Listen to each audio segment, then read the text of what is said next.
Assalamualaikum warahmatullahi wabarakatuh. Shalom, Om Swastiastu, Namo Buddhaya, Salam Kebajikan. Perkenalkan, saya Eva Hasanah dengan NIM 2304311010 dari kelompok 6 AK5A. Teman-teman sering dengar gak sih kata-kata tentang konstruksi dalam pengerjaan? Nah, istilah ini sering banget loh ada di laporan keuangan pemerintahan. Tapi sebenarnya konstruksi dalam pengerjaan itu apa sih? Dan gimana cara pencatatan, pengukuran, pengungkapan, dan penyajiannya dalam laporan keuangan? Yuk kita simak video ini untuk kita bahas bareng-bareng tentang PSAP 08, yaitu Standar Akuntansi Pemerintahan yang mengatur tentang akuntansi konstruksi dalam pengerjaan.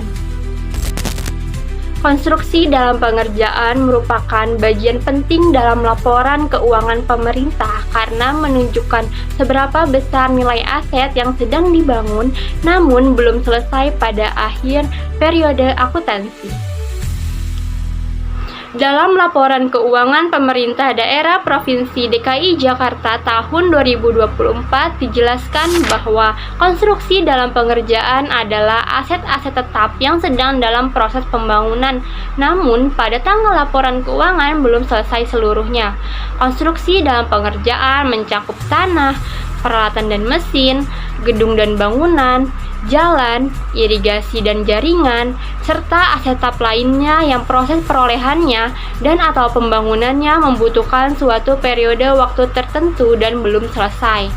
Perolehan melalui kontrak konstruksi pada umumnya memerlukan suatu periode waktu tertentu.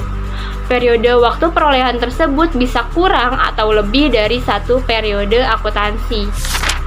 Dalam pelaksanaannya, proyek pembangunan diatur melalui kontrak konstruksi, yaitu perjanjian antara pemerintah dengan kontraktor untuk membangun satu atau beberapa aset. Kontrak ini dapat mencakup perencanaan, pembangunan fisik, hingga pengawasan dan manajemen konstruksi. Namun, tidak semua kontrak dicatat sebagai satu kesatuan. Dalam PSAP 08 terdapat ketentuan tentang penyatuan dan segmentasi kontrak konstruksi. Jika sebuah kontrak terdiri dari beberapa proyek yang berbeda dan dapat dipisahkan, maka masing-masing proyek harus dilaporkan secara terpisah. Sebaliknya, jika proyek tersebut saling berkaitan dan tidak dapat dipisahkan, maka dicatat secara gabungan. Lalu, bagaimana sebuah proyek dapat diakui sebagai konstruksi dalam pengerjaan? Sebuah proyek diakui dalam konstruksi dalam pengerjaan apabila memenuhi 3 kriteria. Yang pertama, proyek tersebut mempunyai nilai manfaat ekonomik di masa depan. Yang kedua, biayanya dapat diukur dengan jelas. Yang ketiga, proyek tersebut memang masih belum selesai. Setelah proyek selesai dan bisa digunakan, nilai KDP dapat dipindahkan ke pos aset tetap.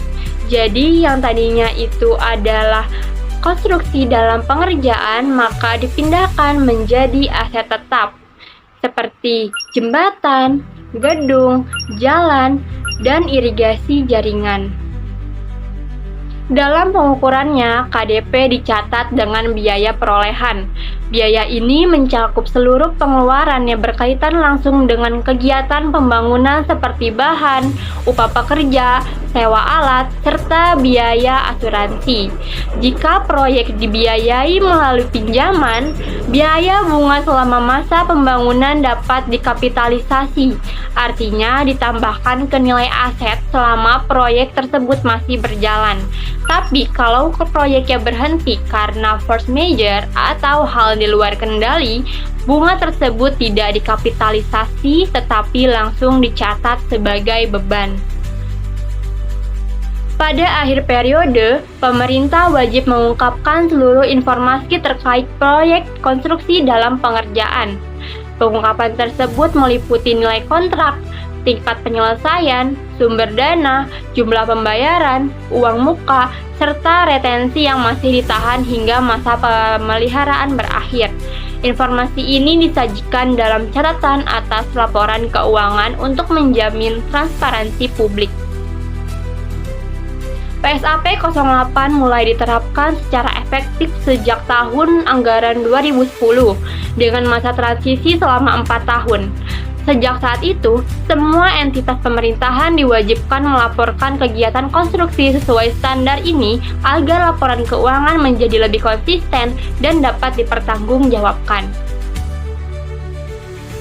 Dalam neraca laporan keuangan pemerintah daerah Provinsi DKI Jakarta tahun 2024, nilai konstruksi dalam pengerjaan tercatat sebesar Rp4.433.525.049.578.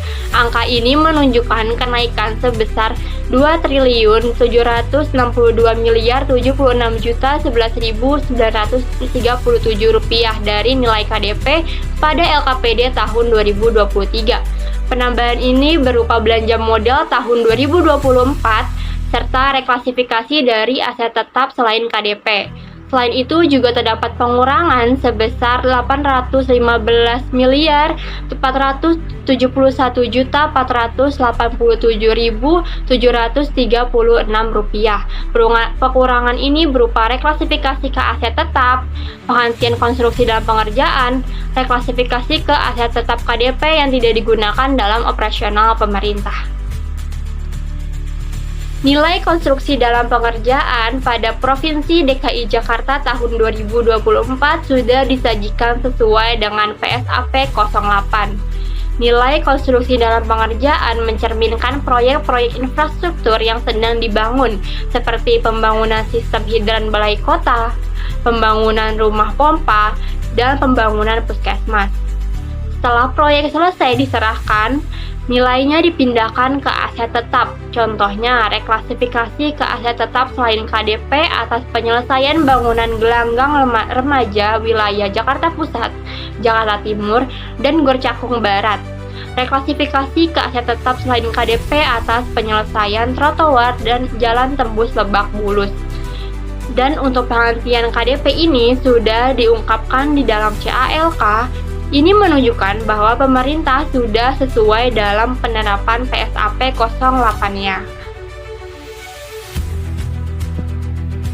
Secara keseluruhan, PSAP 08 memiliki peran penting dalam mewujudkan pengelolaan keuangan pemerintah yang transparan dan akuntabel.